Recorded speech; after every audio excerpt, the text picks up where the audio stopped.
అధివోచతామి. అమ్మా ribbon cut చేయండి అమ్మా. అమ్మా నువ్వు కూడా పట్టుకో. ఓం ధ్రువంతే రాజా వరుణో ధ్రువం దేవో బృహస్పతి ధ్రువంత ఇంద్రశ్చాగ్నిశ్చ.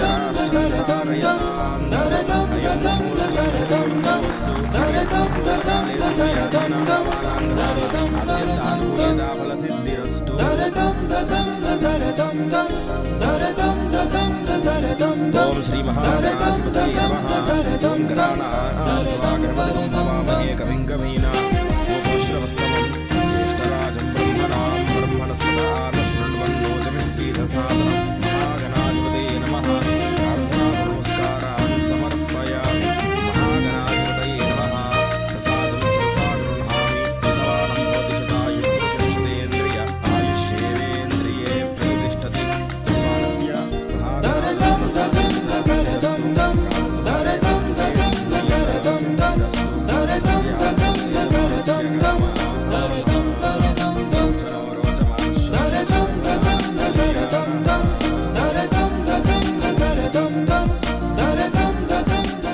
అమ్మా నన్ను ఆశీర్వదించు.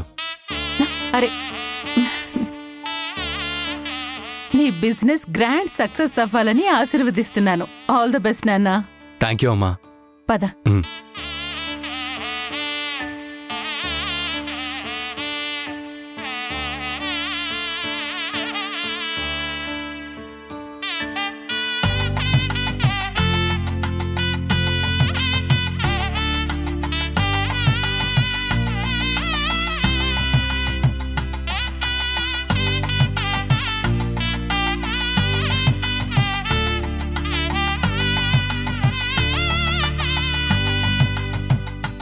ఇదిగో నాన్న. Thank you. కంగ్రాచులేషన్స్. థ్యాంక్స్ అమ్మా. కంగ్రాచులేషన్స్ నాన్న. థ్యాంక్ యూ అమ్మా.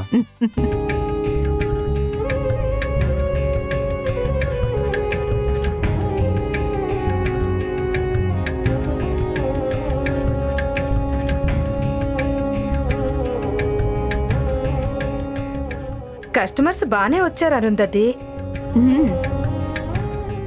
ఈ ఊళ్ళో ఏ షాపు ఇవ్వనంత డిస్కౌంట్ ఇస్తున్నాం. ఇంత పెద్ద షాపు ఈ ఊళ్ళోనే లేదు. ఇక్కడ మంచి క్వాలిటీ బట్టల్ని ఎవ్వరూ అమ్మటం లేదు. జనం ఇంకా వస్తారు. ఇంతకు 10 వస్తారు. వీళ్ళంతా బయటికి వెళ్ళి మన షాప్ గురించి గొప్పగా మాట్లాడుకోవాలి తాతయ్య. ఈ రోజు నుంచి ఆ కృష్ణ తులసికి బిజినెస్ అస్సలు ఉండకూడదు. అమ్మని మోసం చేసిన మనిషి నేల మీద చెప్పులు లేకుండా నడిచే రోజు రావాలి. నా కొడుకుని శిక్షించిన ఆ మనిషి పతనమైపోవాలి బాబాయ్. నా కొడుకు బిజినెస్లో రారాజులా వెలగాలని నేను కోరుకుంటే దేవుణ్ణడ్డు పెట్టి వాణ్ణి గుళ్ళో పనివాణ్ణి చేసేసింది. శిక్షని అనుభవించక తప్పని పరిస్థితికి తీసుకొచ్చింది ఆ కృష్ణ తులసి.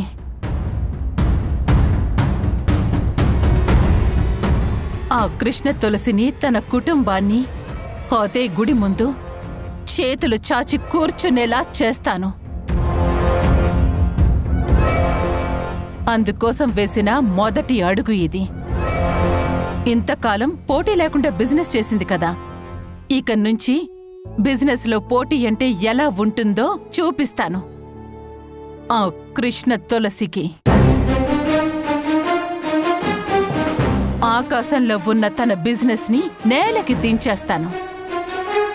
అరుంధతి కొడుకంటే ఆకాశం అని నిరూపిస్తాను. వాణ్ణి టచ్ చేయాలంటే భయపడేలా చేస్తాను. అమ్మా మన బిజినెస్ బౌండీలా చేసుకోవడం మాత్రమే కాదు, ఎదుటి వాళ్ళని బిజినెస్ చేసుకునేవ్వకుండా ఆపడం కూడా మన బిజినెస్ ప్లాన్లో పార్ట్ అవ్వాలి. సరేనమ్మా, అవన్నీ నేను చూసుకుంటాను. నువ్వు వెళ్ళి నీ క్యాబిన్లో రెస్ట్ తీసుకో. నేను వచ్చి మన బిజినెస్ సక్సెస్ని నీకు ఎక్స్ప్లెయిన్ చేస్తాను. ఓకే నానా. ఏదైనా ఇబ్బంది వస్తే నన్ను పిలు, సరేనా? సరేనమ్మా. ఏంటి విక్కీ నీ ప్లాన్? మొన్న జరిగిన అవార్డ్ ఫంక్షన్లో నా నెక్స్ట్ టార్గెట్ కళ్యాణిని చెప్పొచ్చాను తాతయ్య. ఇప్పుడు వాళ్ళ ఇంట్లో కళ్యాణికి ఏం జరుగుతుందనే టెన్షన్లో ఉంటారు. బిజినెస్ పక్కన పెడతారు. అదంతా నా ప్లానే అని తెలుసుకోలేరు. తెలుసుకునే లోపు వాళ్ళకి జరగాల్సిన నష్టం జరిగిపోతుంది. వాళ్ళ కస్టమర్స్ మన దగ్గరికి వస్తారు, మన క్వాలిటీ చూస్తారు, ఎప్పటికీ మన షాప్లోని బట్టలు కొనాలని ఫిక్స్ అయిపోతారు. ఆహా, అరుంధతి పైకి కనిపించేలా దెబ్బ కొడుతుంటే నువ్వు కవుకు దెబ్బలు కొడుతున్నావా?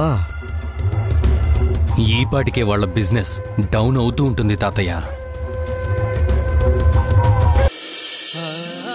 ఏంటి అందరూ వస్తున్నారా? నేను వచ్చేసానక్క. నేను కూడా వచ్చేసాను. అవును, మరి పూజ సామాగ్రి ఎవరు తెస్తారు? నేనున్నాను కదక్కా.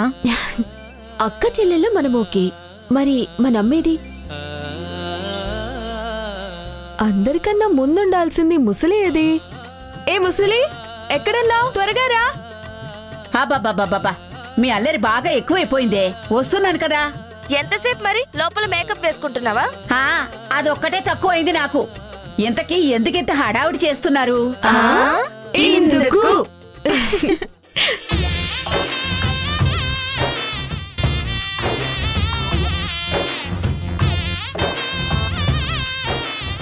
అలా నోరెళ్ళబెట్టి చూడకే ముసలి, నోట్లో ఈగలు దూరిపోగలవు. చూడక్క, ఇంకా అమ్మ మాత్రం రాలేదు. మనమే వెళ్ళి తీసుకొద్దాం పదండి.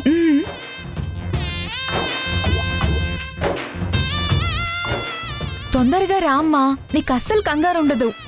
ఇప్పుడంత కంగారు పడాల్సింది ఏముంది? కంగారు పడద్దులే, ఆశ్చర్యపో. అదిగో అటు చూడు.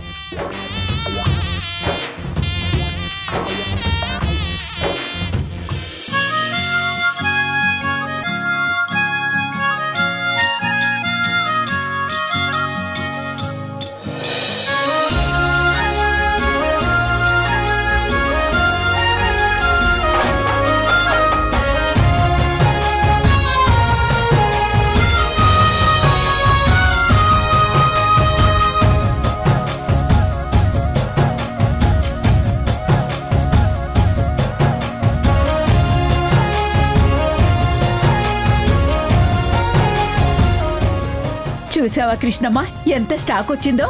రాత్రికి రాత్రి ఇంత స్టాక్ ఎలా తెప్పించారే? ఎలా తెప్పించారు అని కాదు, ఎందుకు తెప్పించారు అని అడగాలి. ఆ అరుంధతితో పోటీ పడాలంటే మన దగ్గర కూడా స్టాక్ ఉండాలని అనుకున్నాం కదా. అందుకే రాత్రి మనకు స్టాక్ పంపించే అందరితో పెద్దక్క మాట్లాడి తెప్పించింది.